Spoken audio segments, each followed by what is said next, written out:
Power, शक्ति एक ऐसा शब्द है जो एक 5 साल के बच्चे से लेके बुजुर्ग से बुजुर्ग, एक छोटे से समुदाय से लेके अंतर्राष्ट्रीय राजनीति, हर कोई पावर के लिए लड़ रहा है कि मेरे पास अधिक से अधिक शक्ति हो, मैं मेरे घर में, मेरे समाज में, मेरे देश में और मेरे विश्व में सबसे अच्छा माना जाऊं। पावर सिर्फ इस चीज़ की नहीं है कि आपके पास कितने हथियार है, आपके पास क्या क्या चीज़ें, इस चीज़ की भी है कि आपका महत्व कितना है, आपका नाम कितना है। इसी से मैं शुरू करूंगी। आज का मेरा टॉपिक है नाम, NAM, नाम। मैं डॉक्टर अन्नपूर्णा शर्मा फिर से आपका एक नए तरीके के वीडियो में मैं स्वागत कर रही हूँ।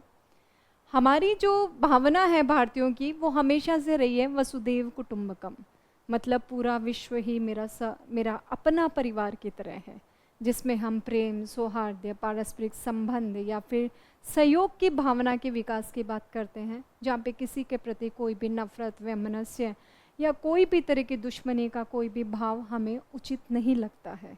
तो इन्हीं भावनाओं को लेते हुए हमारे यहाँ पे ऑर्गेनाइजेशन बना है जिसका नाम क्या है, नाम, NAM। ये वो ऑर्गेनाइजेशन है जिन्होंने 2 गुटों से अलग रहने के लिए बात की। हम बात कर रहे हैं सेकेंड वर्ल्ड वॉर की, जो 1945 के आसपास की बात है, जो 39 से लेके 45 तक चला था। सेकेंड वर्ल्ड वॉर के बाद में क्या हुआ, कोल्ड वॉर आया 45 के आसपास, जिसको हम शीत युद्ध के नाम से जानते हैं, जो एक तरह से हर कहीं पढ़ा गया 10th में, 11th में, और उसके बाद जो पॉलिटिकल जितने भी या फिर अदर जो हिस्ट्री वगैरह, उन सब में एक तरह से ऐसा कोई भी स्टूडेंट नहीं है जिसने कोल्ड वार के बारे में नहीं पढ़ा है। वो एक स्पेशल वॉर थी जिसमें कोई वेपन्स यूज़ नहीं हुए, कोई मिलिट्री नहीं थी, कोई सेना नहीं थी, कोई आमने सामने लड़ाइयाँ नहीं थी कि तुम इधर से अटैक करो। ये जो वॉर था वो था the war of the ideology. 2 तरह की विचारधाराएं, एक तरफ था सोशलिज्म, कम्युनिस्ट, और दूसरी तरफ था कैपिटलिज्म। तो समाजवाद और पूंजीवाद, इनके दोनों के कॉन्सेप्ट चेंज है भाई। जो सोशलिज्म होता है वो कहते हैं समाज जरूरी है, समाज के लोग जरूरी हैं, लोगों में समानता जरूरी है, ठीक है, तो उनके लिए समाज इंपॉर्टेंट है। और बात करें हम पूंजीवाद की, तो वो पूंजीवाद ये कहता है कि व्यक्ति जरूरी है, एक अकेले व्यक्ति परिवार के लिए जरूरी है, समाज के लिए जरूरी है, राष्ट्र के लिए जरूरी है, और व्यक्ति में स्वतंत्रता ज़्यादा जरूरी है, ठीक है। तो एक बात करता है समानता की, एक बात करता है स्वतंत्रता की, एक बात करता है पूरे समाज की, एक बात करता है व्यक्ति की। और देखा जाए तो दोनों ही अपनी अपनी कसौटी पे सही थे, बिल्कुल सही है। एक व्यक्ति से ही समाज बनता है, समाज से राष्ट्र बनता है, तो पूरे राष्ट्र के लिए एक व्यक्ति जरूरी है, एक व्यक्ति के लिए पूरा राष्ट्र जरूरी है। दोनों यहाँ पे कंपैरेटिवली रह रहे हैं। और देखा जाए समाज की उधर से तो ये भी जरूरी है। जब इक्वली नहीं रहेंगे तो लिबर्टी का क्या करेंगे भाई आप लोग?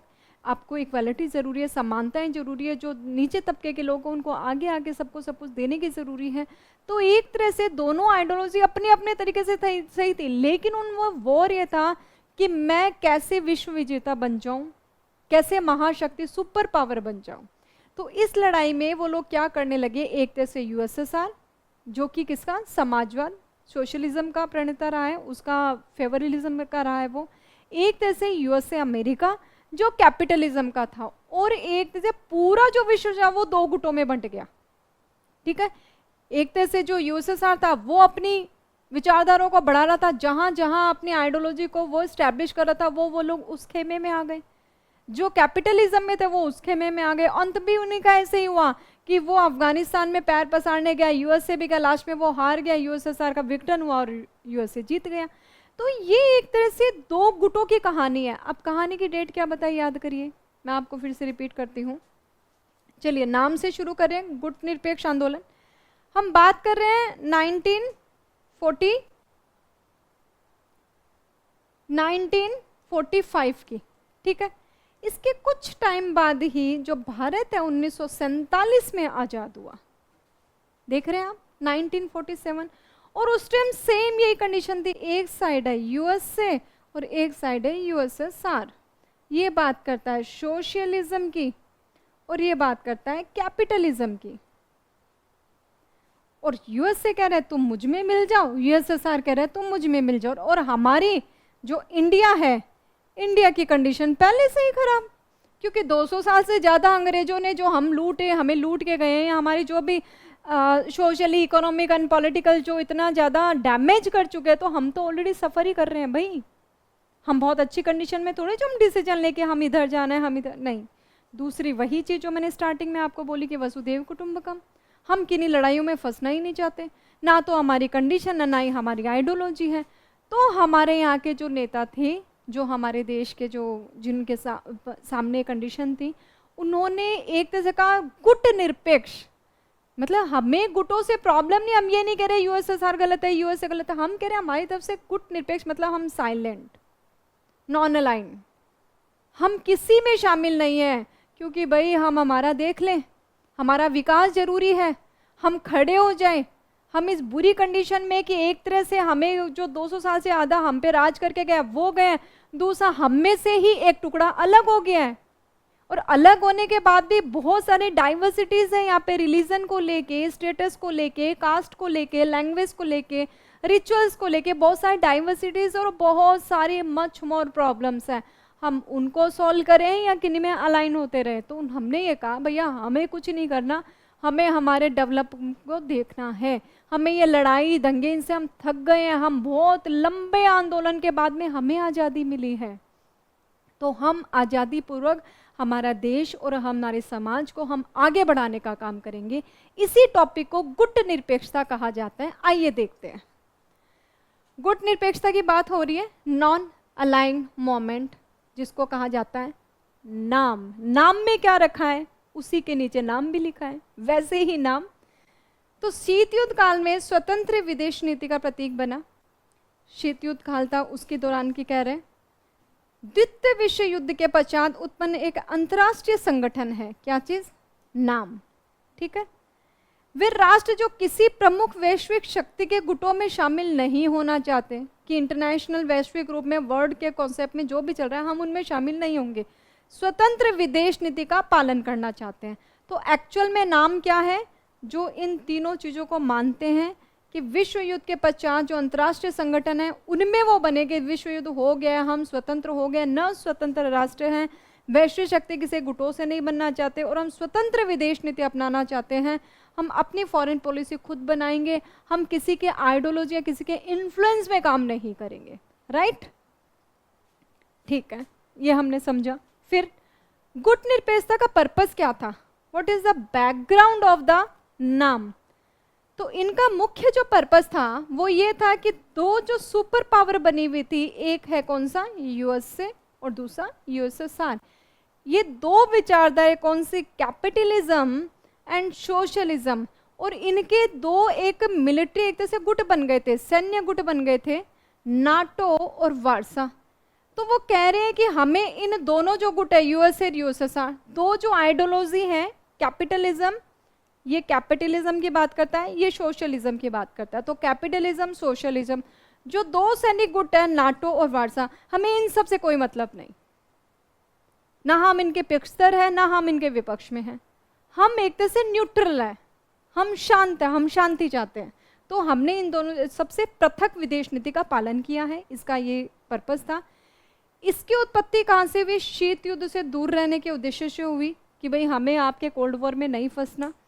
गुट निरपेक्षता शब्द का पहली बार इस्तेमाल 1950 में संयुक्त राष्ट्र संघ में भारत और युगोस्लोवाकिया ने किया, कि वो अपनी थॉट थी, अपनी जो आइडियोलॉजी थी वो तो बता रहा था हमें इसमें शामिल नहीं होना है, इसमें, लेकिन एक्चुअल में होता पर्टिकुलर नेम देना उसको, कि भाई जो मैं सोच रहा हूँ उसका ये नाम है, कि भाई मेरे को येलो कलर की एक चीज़ खानी है जो बड़ी जूसी आती है, जो सिर्फ गर्मियों में आती है, जिसको फलों का राजा कहा जाता है, I don't know what is the name, ओहो दिस इज मैंगो, राइट।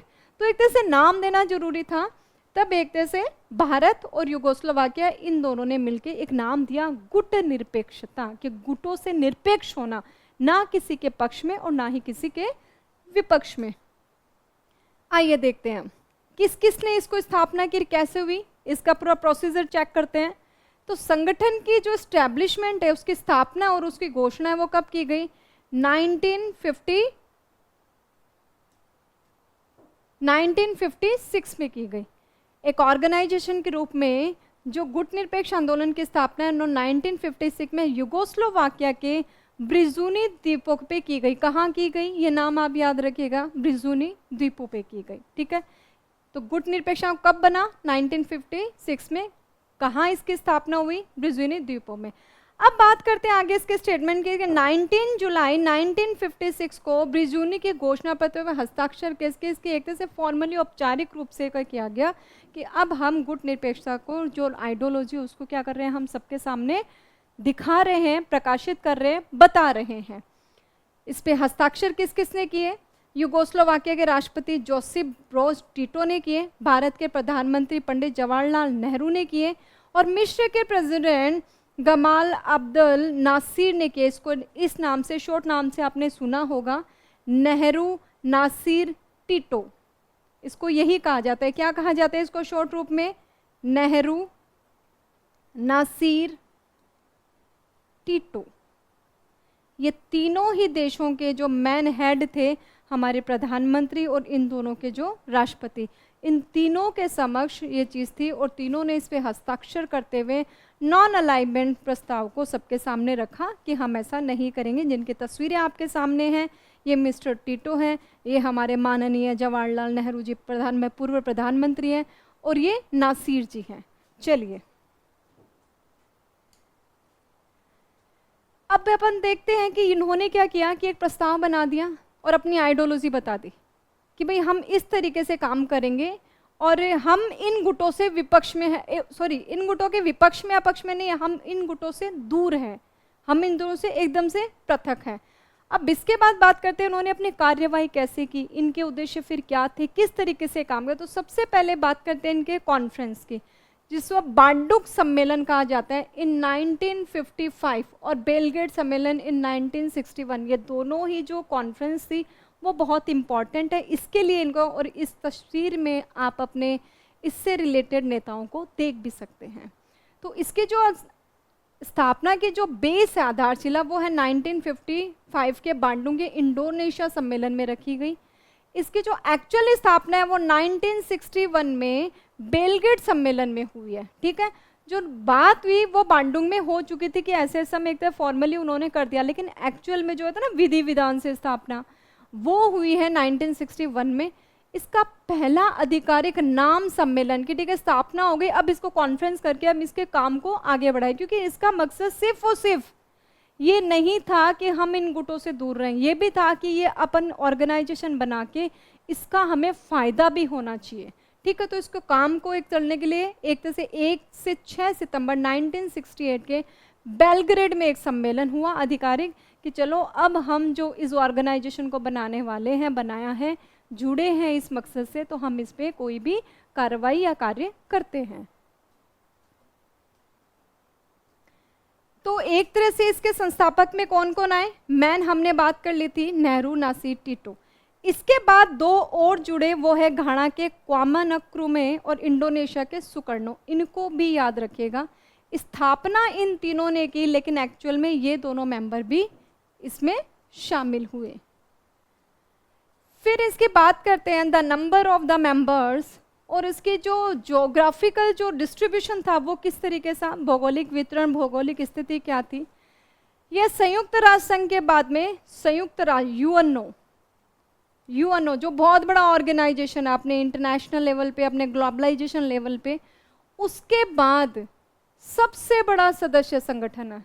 सबसे इंपॉर्टेंट बात, ठीक है।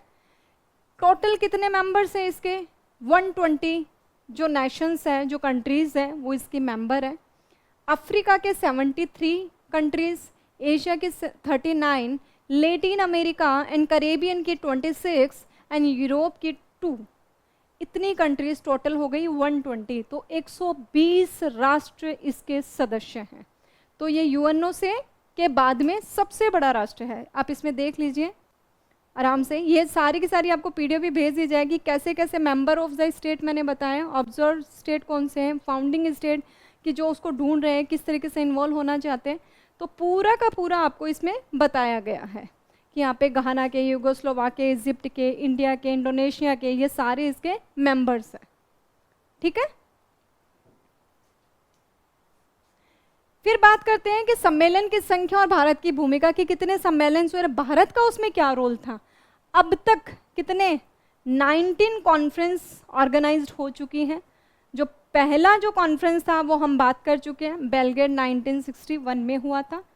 जो 19वां सम्मेलन है वो 2024 कंपाल युगांडा में हुआ है, एक तरह से लास्ट है ये अभी तक का। 7वां सम्मेलन 1983 जो नई दिल्ली में आयोजित हुआ, जिसकी अध्यक्षता किसने की? हमारी माननीय पूर्व प्रधानमंत्री इंदिरा गांधी जी ने की थी। तो देखिए कितना बड़ा रोल रहा है कि हमारी नई दिल्ली में, हमारे भारत में इसकी कॉन्फ्रेंस हुई है। ये तीनों ही चीज़ें आपके लिए इम्पॉर्टेंट हैं कि सबसे पहले कहाँ बैठक हुई, कहाँ सम्मेलन हुआ, और एक तरह से लास्ट कौन सा हुआ है, वो 19वां है, कहाँ हुआ है? ये युगांडा के कंपाला में हुआ है। कब हुआ है? 2024 में हुआ है। और भारत में कब हुआ था? ये 1983 में होता, नई दिल्ली में, जिसकी अध्यक्षता किसने की थी? हमारी प्रधानमंत्री इंदिरा गांधी जी ने की थी। अब देखिए नाम के उद्देश्य क्या हैं, एक्चुअल में उसके क्या पर्पज है, जिसके हिसाब से हम कह सकते हैं कि ये नाम को हमने इस पर्पज से भी ज्वाइन किया है, सिर्फ और सिर्फ गुट निरपेक्षता के लिए नहीं किया कि गुटों से निरपेक्ष होना है, ये सब भी हमारे कारण थे। देखिए किसी भी महाशक्ति के गुट में शामिल होकर विदेश नीति को स्वतंत्रता से बनाए रखना, कि हम हमारी फ्री पॉलिसी बनाएंगे। उपनिवेशवाद, साम्राज्यवाद, रंग भेद, जातिवाद, नव उपनिवेशवाद या विदेशी हस्तक्षेप के बिल्कुल विरोध, कि हम इनके पक्ष में बिल्कुल भी है, क्योंकि हम तो खुद ही सफ़र कर चुके हैं भाई। हाँ, ये जितने भी देश है, नेहरू, नासी, टिटो वगैरह, ये सब जो देश है, युगोस्लोवाकिया, इंडोनेशिया, भारत, ये सब इन चीज़ों को सफ़र कर चुके थे। कहीं ना कहीं ये नव स्वतंत्र राष्ट्र थे। इन नए स्वतंत्र राष्ट्रों के बीच में के सामने एक चुनौती थी कि हम हमारे देश की व्यवस्थाओं को संभालें या विश्व में जो चल रहा है उनमें शामिल हो के हम अपनी व्यवस्थाओं को भूल जाएं। तो उन्होंने डिसीजन लिया कि हम हमारी व्यवस्थाओं को संभालेंगे, प्लस हम आपस में सहयोग करके एक दूसरे को सहायता देते हुए एक दूसरे के विकास की प्रगति को और भी ज़्यादा तेज करेंगे। तो शांति विवादों के समाधान की बात करते हैं कि हमें कोई भी युद्ध नहीं चाहिए, ना कोल्ड वॉर चाहिए, ना कोई अलग तरीके का चाहिए। परमाणु निशस्त्रीकरण की बात की गई कि जो न्यूक्लियर बॉम्ब है वो होना ही नहीं चाहिए, जिसकी त्रासदी 1945 में सबने देखी भी थी। तो बोले कि ज़्यादा वो शस्त्रीकरण नहीं होना चाहिए। विकासशील देशों के हितों की रक्षा व समतामूलक विश्व व्यवस्था को बढ़ाना, कि जो भी एक तरह से डेवलपिंग जो कंट्रीज़ है उनको आपस में स्ट्रोंग होते हुए एक दूसरे की हेल्पिंग नेचर के थ्रू एक दूसरे को बढ़ावा देना चाहिए, ताकि हम सब आगे बढ़ सके। ये देखिए, और उपनिवेशवाद, साम्राज्यवाद के खिलाफ संघर्ष का प्रतीक है ये, कि हम ये काम नहीं करेंगे कि किसी भी संघर्ष को जन्म दे। हम हथियारों की दौड़ को रोकने का काम था, और विश्व की राजनीति में और विश्व शांति की स्थापना के लिए ये आवश्यक कदम भी था।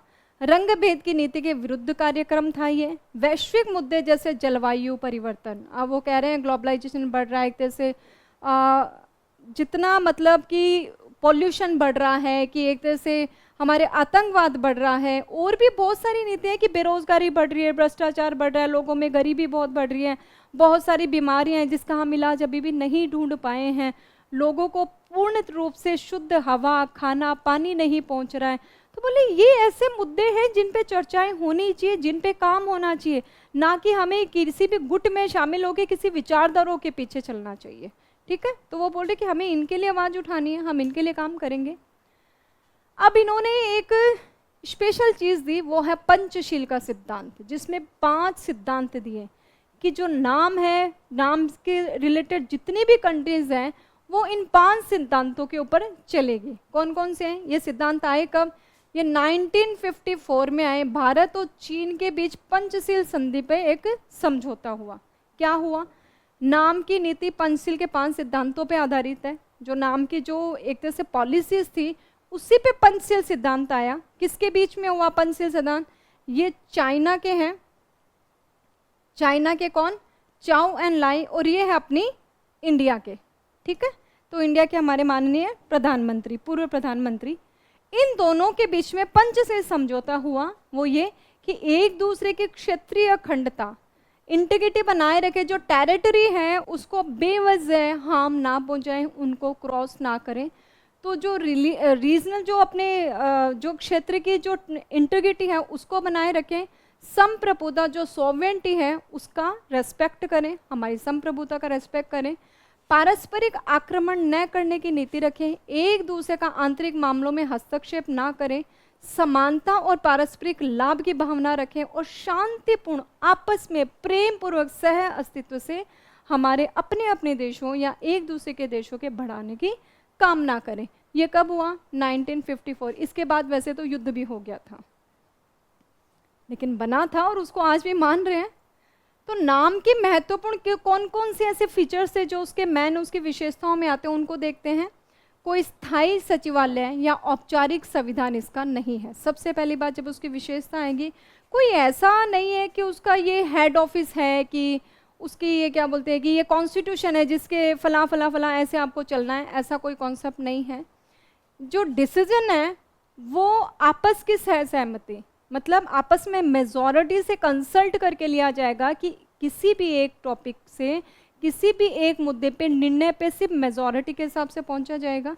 समन्वय ब्यूरो किसमें है? न्यूयॉर्क में स्थित है। इसका 3 साल की अवधि के लिए घूर्णन अक्ष ने अध्यक्षता होती है इसमें, और मतलब ये घूमती रहती है, 3 साल ये अध्यक्ष, 3 साल ये, ऐसे करते हैं। फिर वर्तमान अध्यक्ष कौन है? युगांडा के हैं ये, 2024 से 2027 तक ये कंटिन्यू रहेंगे। ठीक है। अब आज के टाइम में बात करें कि एक तरह से ये इतना पहले बना हुआ है ना, 45 के बाद हम बात करें कि ऐसे ऐसे हुआ, फिर उन्होंने कहा कि नहीं अपन को बनाना और बना, आज के टाइम में भी चल रहा है, तो इसका क्या रिलीवेंट है, इसका क्या महत्व है, इसको देखते हैं। तो बहुध्रुवीय विश्व, बहुध्रुवीय मतलब बहुत सारे हो गए हैं। अब तो सुपर पावर हर कोई थोड़ा सा भी है तो वो कह रहा है मैं सुपर पावर हूँ, इनका नाम लूंगी तो फिर कंट्रोवर्सी छिड़ जाएगी, मैम आपने ऐसे ऐसे बोल दिया। बाकी यूएस से अकेला नहीं है, चाइना कहते तो मैं स्ट्रॉन्ग हूँ, रूस अभी से कह रहा है कि मैं स्ट्रॉन्ग हूँ, बाकी और भी छोटे छोटे देश है वो कहते हैं हमारे पास तो खुद के पास ही बहुत अल्टीमेट चीज़ है। स्विट्जरलैंड कहते हैं कि मेरे पास तो खुद के पास ही अपनी अच्छी कार्यपालिका और मैं तो किसी, मुझे तो जरूरत ही नहीं है। वो तो यूएनओ में ही ऐड नहीं होना चाहता था कि मैं तो खुद ही में सर्वे सर्वा हूँ, खुद ही में संपूर्ण हूँ। तो एक तरह से बहुत सारे ध्रुव बनते जा रहे हैं। भारत खुद ये कहता है कि मैं बहुत ही स्ट्रॉन्ग कंट्री हूँ। तो बहुत सारे पॉइंट्स हैं जिसमें भी हमारी क्या भूमिका है, देखते हैं कि चीन और भारत जैसी उदयमान शक्तियों के उदय के साथ नाम की प्रासंगिकता बढ़ी है। ठीक है। नव उपनिवेशवाद विरोधी भूमिका है हमारी। कैसे? फिलिस्तीन पर कब्जा, चीन की ऋण जाल और कूटनीति, इन सब का हमने विरोध किया। नाम कहता है कि इन सब चीज़ों के हम विरोध में हैं।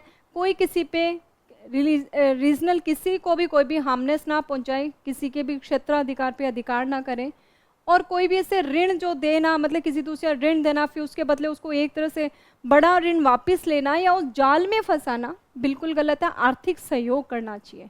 आर्थिक संकट है तो सहयोग करें, उसका फायदा ना उठाएं। जलवायु परिवर्तन, आतंकवाद जैसी समस्याएं, और वो ग्लोबल है। जो जलवायु बदल रही है, जो अपने जो एनवायरनमेंट में जो डैमेज हो रहा है, वो सिर्फ हमारे लिए नहीं, चाइना के लिए नहीं, यूएसए के लिए नहीं, ऑल ओवर वो जो ग्लोबल प्रॉब्लम सही है। जो टेररिज्म है वो हर किसी को हम पहुंचा रहा है, और जो गैर पश्चिमी देशों के सामूहिक सौदेबाजी शक्ति है उसको भी प्रदान करना, ये इसके क्या है, पूरी इसकी आज की प्रासंगिकता है जो ये कंटिन्यू कर रहे हैं। अब हम बात करते हैं कि हमने देखा कि नाम कितना स्ट्रांग हुआ है, उसके जितने भी कंट्रीज हैं आपस में जुड़ के उन्होंने काफ़ी प्रोग्रेस की हैं। हम नॉन अलाइनमेंट रख के भी बहुत अच्छा एक विचार था हमारा, जिससे हम यूएसएसआर इनकी लड़ाई में ना फंसे और अपनी ही प्रोग्रेस में लगे। लेकिन फिर भी वो इतना, एक तरह से यूएनओ के बाद एक लार्जेस्ट ऑर्गेनाइजेशन होने के बाद भी इतना ज़्यादा फेमस नहीं हुआ, तो कुछ तो लैकनेस रही होगी। तो उसको लैकनेस की बात करते हैं। लैकनेस क्या है? आंतरिक विभाजन। जो उसके जो लोग हैं वो ही आपस में सहमत नहीं हो पाए। जैसे मैंने अभी वह पंचशील का सिद्धांत जो चाइना में हुआ, चाइना अभी भी जो हमारे जो सीमाओं पे जो डिस्प्यूट है वो चलते रहते हैं, तो आपस में ही जो कहते हैं ना गृह युद्ध से ही मरता है इंसान, वो वाली बात है। तो आंतरिक विभाजन है, सदस्य देशों के विभिन्न राष्ट्रीय हित और प्राथमिकताएं हैं, कोई किसी चीज़ को इम्पोर्टेंस देता है, कोई किसी चीज़ को, उसमें आपस में उनके डिस्प्यूट चलते हैं। कमजोर केंद्रीयकरण का नियंत्रण, सर्वसम्मति मतलब सभी से डिस्कस करके एक तरह से एक किसी डिसीजन पे पहुंचना बहुत ही मुश्किल है। शीत युद्ध की समाप्ति के बाद प्रासंगिकता का संकट, कि भाई मेन मुद्दा ये था कि हमें इन दोनों से अलग रहना है। हाँ, इसके बाद आपसी सहयोग, इसके लिए तो सार्क भी बना है और भी बहुत से एशियान है, बहुत सारे ऐसे ऑर्गेनाइजेशन बने हुए हैं। तो बोले कि एक तरह से हमने नाम भी ये दिया नॉन अलाइनमेंट वाला, तो भाई हम उसके लिए है स्पेशल। तो वो जब खत्म हुआ तो हमारी भी वैल्यू इस एक ऑर्गेनाइजेशन वैल्यू में थोड़ी सी कम हो गई। क्रियान्वयन में कमजोरी कि जो करें, जो एग्जीक्यूट करना पड़ता है, हमने कहा कि ऐसे ऐसे करेंगे, लेकिन एक्चुअल में करने के बाद तो एग्जीक्यूशन में ढीलापन था। तो अनेक मुद्दे पे कोई स्पष्ट पद नहीं था, जैसे कि ह्यूमन राइट्स की बात करें, टेररिज्म की बात करें या न्यूक्लियर की बात करें कि उसको प्रचार, तो इनके लिए वो स्पेशल कोई खास कदम नहीं उठा पाए, ये नहीं होना चाहिए, वो नहीं होना चाहिए, ऐसा करना चाहिए, लेकिन एग्जीक्यूटिव के लिए उनके पास कोई प्लान नहीं था और उसको एग्जीक्यूट वो कर भी नहीं पाए। और फिर रिसोर्सेज में कमी, वैश्विक चुनौतियों से निपटने के लिए सीमित क्षमता है उनके पास, बहुत ज़्यादा धन संपत्ति या और भी जो पावर्स है, जो मैन पावर्स है, उसकी भी उनमें कमी है। ये सारी कमजोरी की वजह से वो इतना पावरफुल नहीं बन पाया। अब भारत की क्या भूमिका रही, what is the role of India in नाम। सबसे पहले हमने बात की थी कि जो नई दिल्ली है, नई दिल्ली में 1983 में 7वां सम्मेलन हुआ था। नाम का संस्थापक ये एक तरह से देश है इंडिया, एक देश यही तो है इम्पोर्टेंट, नेहरू जी के थ्रू। राजनीतिक स्वायत्तता का पालन करते हुए नाम के सिद्धांतों को हमने आज तक बनाए रख रहा है। हमने ये सिद्धांत बनाया कि हम चला के किसी पे युद्ध नहीं करेंगे, किसी पे हमला नहीं करेंगे, आक्रमण नहीं करेंगे, जितना हो सकेगा हमारे आसपास के जितने भी राष्ट्र उनको सहायता होगी तो सहायता देंगे, सामंजस्य बना के रखेंगे। तो हमने उन सब कॉन्सेप्ट को अपनाया है और फॉलो भी किया है। और सम्मेलनों में अभी में भारत की जो मध्यम जो भागीदारी है, जो पार्टी वो बहुत अच्छा है। वो हर एक कॉन्फ्रेंस में जाते हैं और अपनी अच्छी भागीदारी भी सुनिश्चित करते हैं। ये देखिए इस तरीके से उस वक्त की फ़ोटो है, आपको देख के बड़ा अच्छा लगेगा कि नो नेम, इसके अवार्ड्स और जो दिए गए उसकी बात की जा रही है, जिसमें इंदिरा गांधी है साथ में। अब इसके कंक्लूजन की बात करें तो कंक्लूजन क्या है कि संगठनात्मक संरचना के विस्तार से है कि ये ऑर्गेनाइजेशन बना और इसको अब धीरे धीरे ऑर्गेनाइजेशन बना तो सिर्फ 3 ही कंट्रीज थी, ठीक है, इंडोनेशिया, यूगोस्लोवाकिया और हमारी इंडिया। उसके बाद धीरे धीरे इतना बड़ा कि 120 देश बन गए, तो इससे इसका विस्तार हुआ है। वर्तमान में इसके पास बहुत सारी क्या है चैलेंजेस है, जो आंतरिक विभाजन, जो उसके अंदर से जो डिस्प्यूट चल रहे हैं, जो डिवाइडेशन को लेके वो है, उसके एग्जीक्यूशन को लेके हैं कि एग्जीक्यूटिव नहीं हो पाए जिसकी हम चर्चा कर रहे हैं, तो ये उसकी कमी है। भारत ने अपनी भूमिका अच्छी दर्ज करवाई है और वो विकास भी कर रहा है। और 21वीं सदी के संदर्भ में प्रासंगिकता, जलवायु परिवर्तन, आतंकवाद और आर्थिक असमानता, इन 3 मुद्दों को ग्लोबलाइजेशन करना और इन तीनों मुद्दों को यूएनओ तक ले जाना और इन मुद्दों पे विस्तार रूप से चर्चा करने का काम भारत और नाम कंटिन्यू करता रहा है। तो इन्होंने अपनी भूमिका अच्छी दर्ज करवा रखी है। जवाहरलाल नेहरू ने कहा था, गुट निरपेक्षता आंदोलन तटस्थता नहीं है, ठीक है, ये एक न्यूट्रलिटी नहीं है कि हम न्यूट्रल हैं। Policy of peace and cooperation, ये कैसी नीति है, शांति और सहयोग की नीति है। हम शांति और सहयोग से वैश्विक रूप से वसुधैव कुटुंबकम की भावना से जीना चाहते हैं। ये नेहरू के विचार थे। अब बात करते हैं, हमने नाम का टॉपिक पढ़ा, नाम को शॉर्ट रूप में मैंने आप वही वीडियो में प्रसारित किया कि किस तरीके से नाम बना, क्यों बना, कौन कौन इसके कंट्रीज़ हैं जो इसके मेंबर्स हैं, इसके जो स्टैब्लिश जो मेंबर्स हैं, जो स्थापना करने वाले देश हैं, वो कौन कौन से हैं, इनका क्या उद्देश्य था, इनके सम्मेलन कहाँ कहाँ हुए, कितने हो चुके हैं, इनकी और क्या पर्पस था, और उसके बाद उनके रिजल्ट क्या निकले हैं, इनकी लैकनेस क्या है, इनके प्रॉफिट क्या है, आज रिलेवेंट क्या है, ये सारा हमने पढ़ा, ठीक है।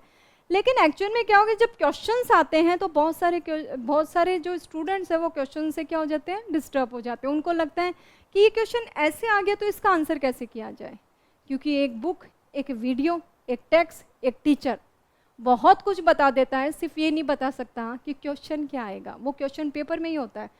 तो मैंने मेरी तरफ से कुछ ऐसे क्वेश्चंस आपके सामने रखे कि इस तरीके से क्वेश्चन आ सकते हैं और इसके आंसर ऐसे ऐसे होंगे। चलिए देखते हैं। सबसे पहला क्वेश्चन है, विच 2 ऑब्जेक्टिव्स, कौन से 2 ऑब्जेक्टिव बताने हैं, कौन से, जो जवाहरलाल नेहरू गुट निरपेक्षता की नीति के माध्यम से उद्देश्य प्राप्त करना चाहते थे। फिर से सुनिए, जवाहरलाल नेहरू गुट निरपेक्षता की रणनीति के माध्यम से कौन से 2 ऑब्जेक्टिव को प्राप्त करना चाहते थे?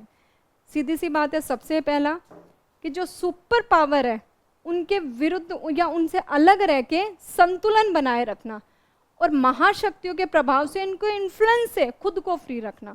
कि वो 2 ही उद्देश्य थे कि ये जो 2 शक्तियां हैं जो सुपर पावर्स बनी हुई हैं, इनसे खुद को अलग रखना और अपनी स्वतंत्र नीति बनाना। राइट? एक क्वेश्चन और बन सकता है, in which way did the policy of non alignment serve India's interest? गुट निरपेक्षता की नीति ने किस प्रकार भारत के हितों की पूर्ति की है, कि वो भारत के लिए कैसे फायदेमंद हुआ है।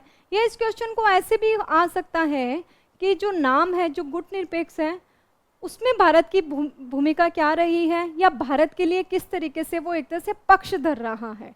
ठीक है, तो इसके कुछ तरीके 2 इम्पॉर्टेंट हैं कि भारत को इंटरनेशनल जो अफेयर्स है, जो अंतर्राष्ट्रीय मामले हैं, उनमें मजबूत स्थिति लेने में बहुत बूम दिया उसमें, कि भाई एक ऐसा देश है जो नया नया स्वतंत्र हुआ और इन दोनों से अलग हो गए, अलग ही नीति अपनाई है उन्होंने कि हम गुट निरपेक्ष हैं। तो एक तरह से वैश्विक स्तर पे उसको क्या मिली है, एक आइडेंटिटी मिली है फ्री रहने की। दूसरा, भारत को एक महाशक्ति को दूसरे से विरुद्ध संतुलन करने की शक्ति भी मिली कि हम एक बैलेंस में देश को आगे बढ़ा रहे हैं। तो ये 2 इसकी मेन पहचान है। अच्छा, इसके बाद ये एक क्वेश्चन ऐसा डाला है मैंने,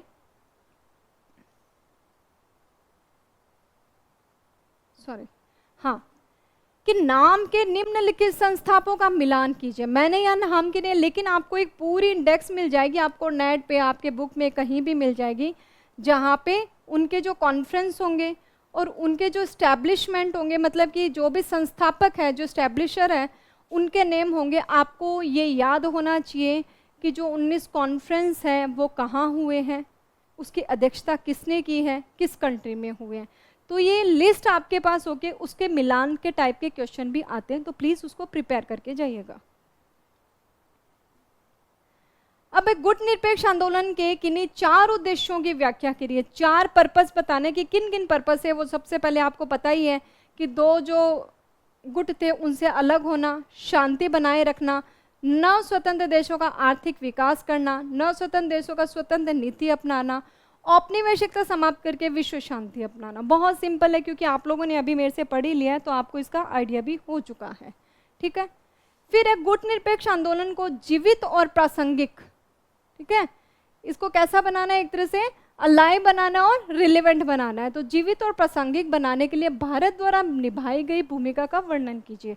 तो अब भारत में रोल पूछे कि नाम में उन्होंने क्या किया है, भाई भारत ने अपना कैसे कार्य किया, क्या योगदान दिया, क्या कंट्रीब्यूशन है। तो सबसे पहले भारत की भूमिका क्या है कि नेहरू की दूरदर्शी ने, तो उसने उसी वक्त समझ लिया था नेहरू जी ने कि भाई मैं यदि इनमें किसी में भी जुड़ा तो इसमें नुकसान मेरा ही है, मैं सफ़र करता रहूँगा, फिर इससे अच्छा हम अलग नीति अपनाई। तो ये दूरदर्शिता थी। आर्थिक संकटों में उन्होंने मध्यस्थता की, उनका काम था कि हम ना इसका फेवर करें ना उसका फेवर करें। जबकि 2 लोगों के बीच में यदि कोई वैमनस्य है, कोई मतभेद है, तो आपसी सहमति और प्रेम के द्वारा उन डिस्प्यूट को रिजोल्व किया जाए, वो उन्होंने कार्य किया। विकासशील देशों की आवाज़ बनना, कि जो भी डेवलपिंग जो कंट्रीज थी उनको एक तरह से मुखौटा दिया, आवाज़ दी कि चलिए हमें ऐसे ऐसे काम करना है, उनको भी समझ आए कि चलो हम सबको मिलकर आपसी सहयोग से बढ़ना है, ना कि किसी और कंट्रोवर्सी या किसी भी गुटों में शामिल होना है। शीत युद्ध के बाद भी, क्योंकि शीत युद्ध तो खत्म हो गया, उसकी जो इम्पोर्टेंस है वो कम जरूरी है, लेकिन ख़त्म नहीं हुआ है, नाम आज भी जिंदा है। तो ये सारे काम जो है वो भारत ने बहुत ही बखूबी दिए हैं और उनमें इसका योगदान भी रहा है। फिर शीत युद्ध की समाप्ति के बाद गुट निरपेक्ष आंदोलन का औचित्य क्या था कि भाई अब तो शीत युद्ध खत्म हो गया, जो गुट थे वो खत्म हो गया, अब की इम्पोर्टेंस है, अब क्यों ये बना हुआ है, इसका क्या रिलेवेंट है, क्यों है ये। तो इसके लिए श्वेता भाई आ सकता है ना ऐसा क्वेश्चन, तो इसके लिए क्या आपके कमेंट्स होने चाहिए, क्या स्टेटमेंट होने चाहिए कि उपनिवेशित देशों का साझा ऐतिहासिक संबंध है कि जो भी लोग नए स्वतंत्र, जो स्वतंत्र राष्ट्र है, उनकी सबकी ज़रूरतें, सबकी समस्याएं सबकी आवश्यकताएं ऑलमोस्ट एक जैसी है, तो उनको एकजुट होकर रहना चाहिए। रणनीति हमेशा फ्री होनी चाहिए इनके। अंतर्राष्ट्रीय व्यवस्था क्या, लोकतांत्रिकरण होना चाहिए। आर्थिक सहयोग के माध्यम से विकास होना चाहिए। तो उन्होंने ये चीज़, ये काम जो जितने भी मैंने बताए, ये तर्क इसके लिए है कि गुटों से निजात मिल गया, लेकिन फिर भी जो नए स्वतंत्र राष्ट्र उनको एकजुट होकर सारे काम करने चाहिए। ठीक है, तो इस प्रकार आज का जो मेरा टॉपिक था नॉन अलाइनमेंट का, वो हो चुका है। आज के लिए धन्यवाद। Thank you so much.